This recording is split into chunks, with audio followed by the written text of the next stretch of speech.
réseaux sociaux buzz. Bakpatou, Songi Songi, Kongosa, Koromoto, Legede. Venez. Venez vous informer en temps réel. Écoutez les critiques, les analyses avec Maman Buzz sur réseaux sociaux buzz. Ici, pas de critiques stériles, ni tête ni queue, pas de polémique. Maman réseau, Maman Buzz de tout le monde est là. Maman Buzz sur réseaux sociaux buzz. Et Lengue Zangali Passa. Le goût qui n'a pas de concurrent. Elle accouche un serpent après avoir sorti avec un sugar daddy. L'histoire se passe au Niger. La personne qui m'a raconté l'histoire, c'est son ami. L'histoire s'est passée il y a 4 ans passés. En 2019, au Niger. Et la personne me dit, Maman Buzz, ça c'est la 2e fois que ces histoires se passent au Niger. C'est la 2e fois. Mon ami l'a été la 2e personne que ces cas-là arrivent au Niger, qu'une femme donne naissance à un serpent en vie et en bonne santé. Le serpent en vie et en bonne santé. La personne ne meurt pas. Parce que son ami là, elle est en vie jusqu'aujourd'hui. Elle a été délivrée. La personne, l'ami là qui m'a raconté l'histoire m'a dit, Maman Buzz, va sur Google, tape, tu verras l'histoire que je te raconte. Sauf que sur Google, on ne met pas le détail. Moi, je vais te donner les détails. Tellement qu'il avait donné beaucoup, en tout cas beaucoup de détails sur l'histoire et tout, je me suis dit, ok, avant d'écouter ton histoire, laisse-moi d'abord aller sur Google. Je vais lire et je vais écouter ton histoire. Je m'a dit, d'accord, maman, il n'y a pas de problème. Je suis partie sur Google. Avant de vous raconter l'histoire, laissez-moi d'abord le temps de vous lire ce que j'ai appris sur Google. Ensuite, je vous raconterai maintenant cette histoire en long et en large. Quand je vous dis que le dehors est risqué, faites attention au dehors. D'autres personnes me disent, oh, Maman Buzz, toi, tu inventes des histoires. En fait, je n'invente rien. Je n'invente absolument rien. Je suis partie sur Google. J'ai tapé une femme qui accouche un serpent au Niger. Regarde ce que j'ai trouvé. Hein? Le fait se sont produits à la maternité de l'hôpital Poudrière de Niamey. L'information a été rendue publique sur les ondes du groupe de télévision et radio Saraounia de Niamey au journal de 20h15. Aussitôt publiée, cette nouvelle a fait le tour de Niamey comme une traînée de poudre. Plusieurs commentaires faisaient les uns plus insolites que les autres. Certains commentaires estiment que le serpent doit purement et simplement être tué. Par contre, d'autres pensent que le serpent ne doit pas être tué. C'est d'autant plus, ce n'est pas la première fois que cette situation au Niger. Une autre femme a eu à accoucher d'un serpent dans la région des Zender, l'une de 8 régions du Niger, située à plusieurs centaines de kilomètres de Niamey.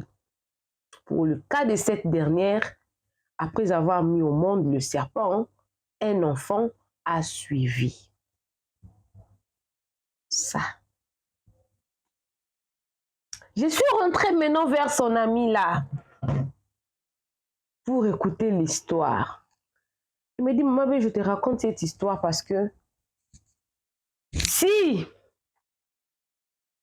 j'avais mis un peu la pression, je serais la victime. Je garderai ces mauvais souvenirs dans ma tête de porter la grossesse et de donner naissance à un serpent. Donc, ce que je viens de vous lire là, c'est une histoire vraie. Dans les détails, c'est ici chez Réseaux Sociaux Buzz. Appelez-moi Maman Réseau, appelez-moi Maman Buzz. Si tu veux envoyer ton histoire, sens-toi très, très à l'aise de m'écrire avec ces numéros. Prends le temps de me détailler ton histoire. Raconte-moi ton histoire en 5 minutes, 5 minutes, 5 minutes par voice. Rappel, ne me bâclez pas l'histoire. Ne me bâclez pas l'histoire. Écrivez-moi, racontez-moi vos histoires en détail. N'oubliez pas que Maman Buzz, elle vit dans le détail. Tu veux faire une promotion, me contacter pour la promotion de tes produits, la publicité ou une sponsorship. Je suis disponible. Tu vois ta chaîne YouTube, tu veux monétiser, tu ne sais pas comment faire. Je suis disponible. Tu veux du coaching sur comment t'aider à faire grandir ta chaîne YouTube, Maman Buzz est disponible. Contactez-moi avec ces mêmes numéros-là. Nous allons parler. Ma tête. Voilà pourquoi j'ai porté même cet habit ici, parce que l'histoire. Elle m'a dit, Maman Buzz, j'étais en première année secondaire, en 7e. Il a utilisé 7e. Je ne connais pas vraiment les études du Niger. J'étais en 7e à l'époque, parce qu'aujourd'hui, elle a 18 ans. À l'époque, elle n'avait que 14 ans. Elles étaient dans le groupe de 3 filles. Très affinités comme ça. Très comme ça, comme ça. Ces 3 amies. Ils étaient proches l'une envers l'autre. Des bons amis. La personne qui m'a raconté cette histoire, elle est de teint clair. Elle est très élancée, jolie. Elle m'a envoyé sa photo. Jusqu'aujourd'hui, je suis belle. J'ai fait des études universitaires.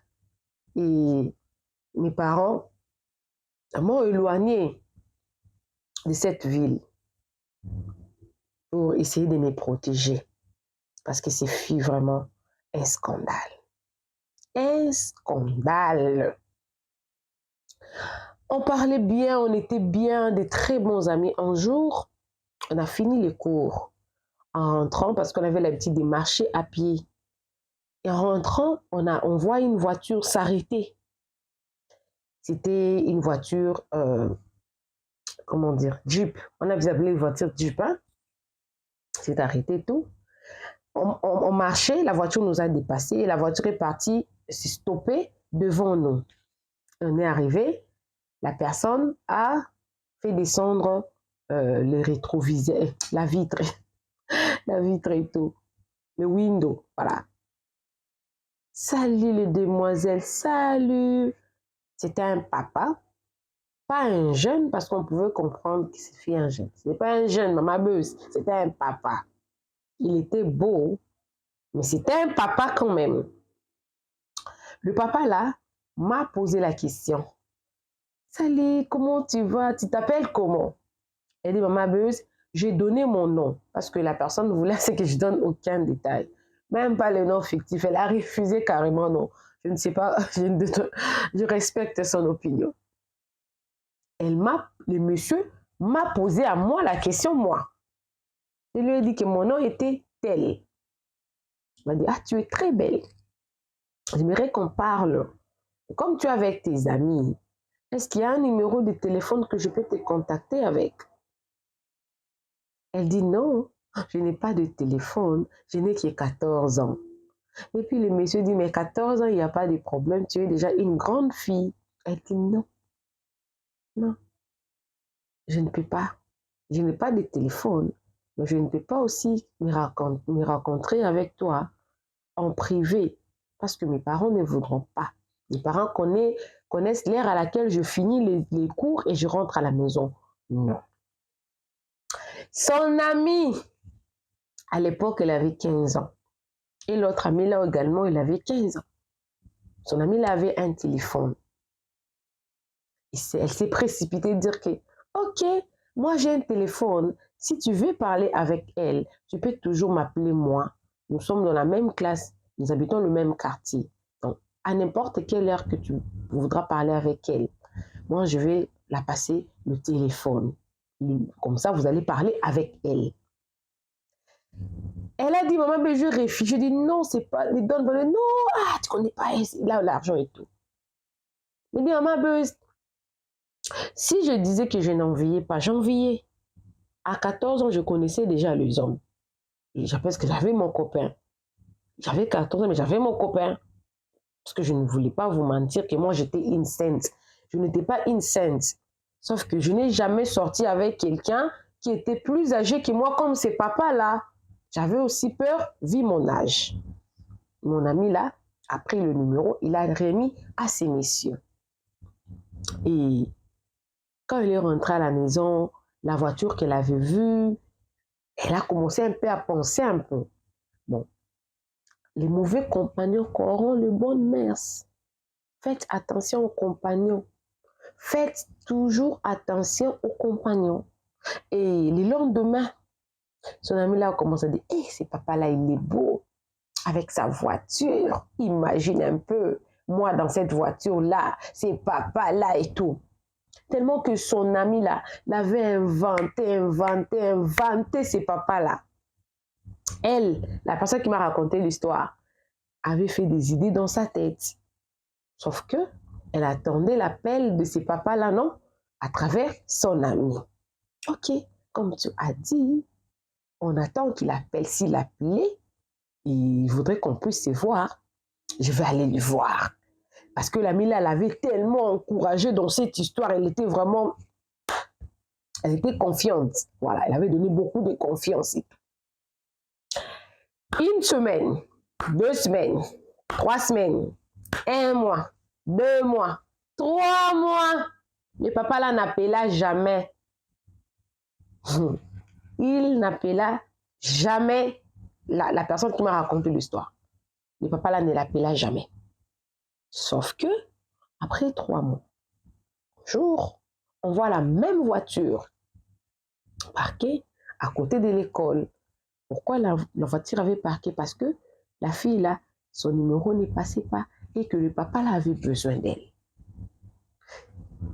En sortant, quand l'amie là a vu la voiture, elle s'est précipitée. Hey, tu es là, mon téléphone a un problème et tout. Je ne suis plus joignable. Oh. La personne qui m'a raconté l'histoire, oh, comment? Téléphone. Je ne peux pas la regarder seulement. Et là, maintenant, le papa a salué la personne qui m'a raconté l'histoire. Tu vas bien? Il dit, je vais bien. En fait, c'est pas toi, c'est ton ami que je suis en train de chercher. Oh! Elle s'est étonnée. Waouh! Donc, pendant tous ces temps-là, les 3 mois passés là, le monsieur a appelé. Il parlait avec son ami là. Ce n'était plus elle, c'était son ami là. Et du coup, elle était fâchée. Pourquoi toi, tu as pris ma connaissance, il voulait me parler, toi tu as précipité. Et puis son ami là a dit, c'est moi qui t'avais encouragé non, de donner le numéro. De toute façon, c'était mon numéro, ce n'est pas ton problème. Et ils se sont disputés, vraiment c'était une grande dispute même. Après, elle a dit, toi tu es très très tôt. Ah, bon, ça n'est passé. Mais elle a dit, maman, cette trahison m'avait fait mal. J'avais eu mal. J'avais très mal de voir que mon amie, elle m'a fait ça. Et du coup, je m'étais un peu retirée.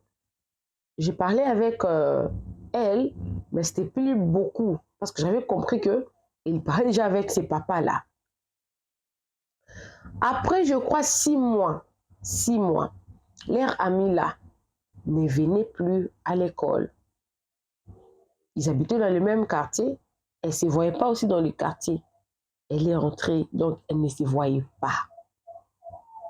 À chaque fois qu'elle partait chercher son amie, sa mère disait toujours qu'elle était malade. Elle était malade. Jusqu'à ce qu'à l'école, les directeurs, tous les amis et tout se sont mobilisés pour aller quand même la rendre visite à la maison. Parce que la maman disait toujours que non, elle était malade et tout. Et comme c'était l'école qui avait demandé à ceux qui partent la voir à la maison, la maman ne pouvait plus refuser. C'était une honte, mais c'était... En tout cas, elle ne pouvait pas refuser. Sinon, pourquoi elle refuserait?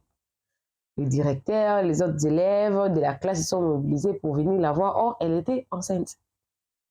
Elle était déjà enceinte. La maman a accepté sa fille mineure qu'elle était 16 ans et demi enceinte. Elle ne pouvait rien faire. Depuis que cette fille-là est tombée enceinte, le numéro de ses sugar daddy n'est passé plus. Je rappelle que la personne qui m'a raconté l'histoire me dira que la fille là, la vie avait, hein, elle avait quand elle a perdu le téléphone là, le sugar daddy lui aurait acheté un autre téléphone. Elle avait toujours des bons uniformes, des gros sacs, des sacs à dos, hein, parce que c'est fut un élève. C'était l'élève de l'école, s'il vous plaît. Et quand cette fille est tombée enceinte, le papa là, son numéro n'est passé plus. Sûrement, elle avait dit la vérité à ses parents que regarde, le monsieur avec qui je sors, il est plus âgé que moi et tout. Mais le numéro, sauf que ne passait pas. Ça passait pas. L'adresse du monsieur, les mamans, ils avaient pris cette adresse-là. Ça n'existait pas. Pourtant, elle partait à la maison de ces messieurs-là avec l'adresse. Quand elle est tombée enceinte, le numéro de ces messieurs, ça passait pas. L'adresse là, dans tout le Niger, ça n'existait pas. Mais la fille était enceinte. Quand ils ont visité et tout, et puis ils sont partis. La fille est restée avec sa grossesse, ses parents, ils pensaient qu'elle allait accoucher un enfant normal comme tout autre enfant. Le jour de l'accouchement arriva, elle avait mal, on l'a amenée à l'hôpital. Elle avait mal comme toute autre grossesse.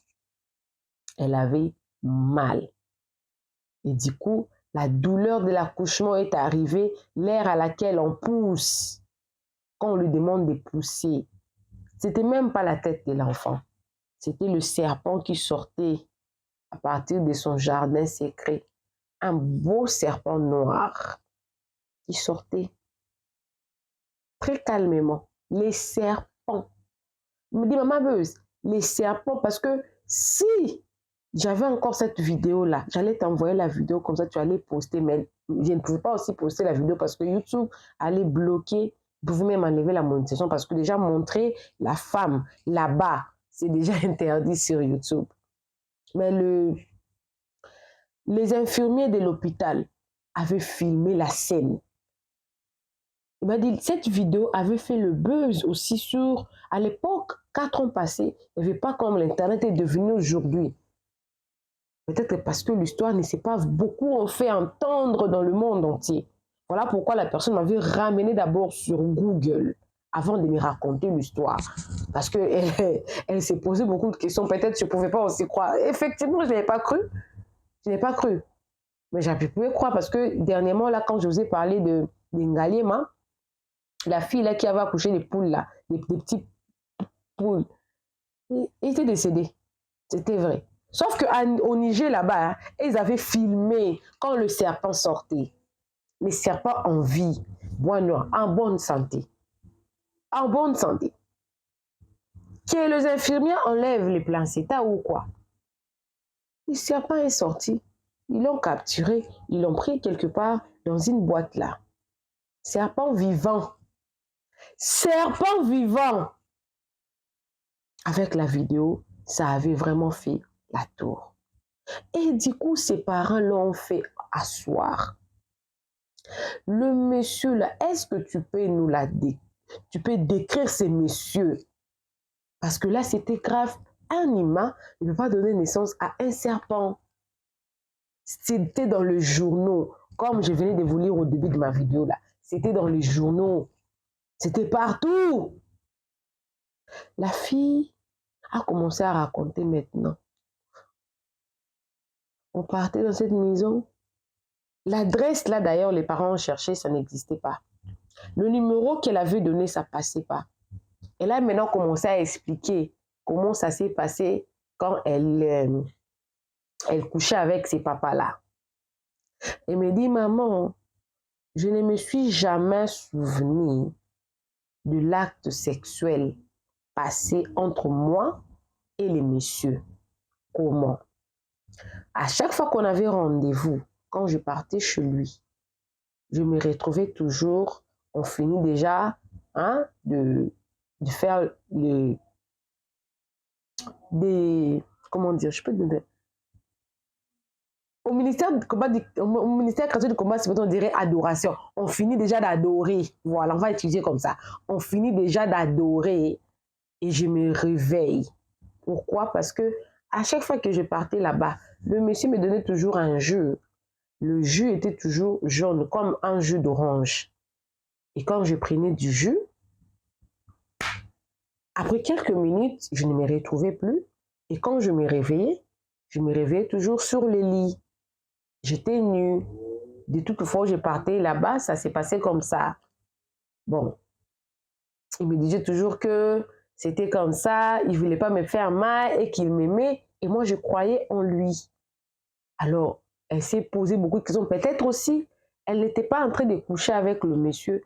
Elle couchait avec le serpent. Point d'interrogation. Point d'interrogation. Et puis, je lui ai posé la question. Maintenant, le serpent là, on l'avait tué à l'hôpital ou on l'avait gardé? Non, le serpent, on l'avait tué. Mais la fille, elle est en vie jusqu'aujourd'hui. Et les parents ont utilisé aussi d'autres moyens pour voir si réellement le monsieur là, c'était un homme comme nous. On m'a dit que c'était un homme. C'était un homme comme nous, comme ça. Sauf que il est dans les loges. La fille n'est pas morte. Elle est en vie jusqu'aujourd'hui. Peut-être ils ont tué. Peut-être la fille aussi allait mourir. Peut-être elle a aussi un sang. Peut-être son innocence, peut-être elle a aidé. On ne sait pas. Mais la suite de ces messieurs-là, on n'a jamais retrouvé ces messieurs-là encore. Mais l'histoire est vraie. Ça s'est passé au Niger. Le mauvais compagnon corrompt le bon mœurs. Écoutez votre fort intérieur. Ne vous précipitez pas. Ne vous précipitez pas de choses. Soyez patient. La raison pour laquelle cette fille m'a raconté cette histoire, parce qu'elle me dit, maman Beuse, ça pouvait être moi. Parce que tellement que mon ami l'avait vanté, ces messieurs, j'avais créé des sentiments pour lui. Mais je suis aujourd'hui à l'université. La fille n'est jamais morte, mais elle n'a plus jamais continué ses études parce que la honte. Qui va sortir avec une femme qui a accouché un serpent vivant? Vous avez écouté l'histoire. Soyez prudents. Priez beaucoup. Si je disais que le mal peut arriver à tout le monde, mais si vous priez et que vous êtes prudent, le mal ne vous arrivera pas. Car la Bible dit, aucun malheur ne t'arrivera, aucun fléau n'approchera de ta tente, car le Seigneur ordonnera ces gens de te tenir pour que tes pieds ne puissent pas heurter le sol. Prions pour que le malheur ne nous arrive pas, que le malheur n'arrive pas aux membres de notre famille.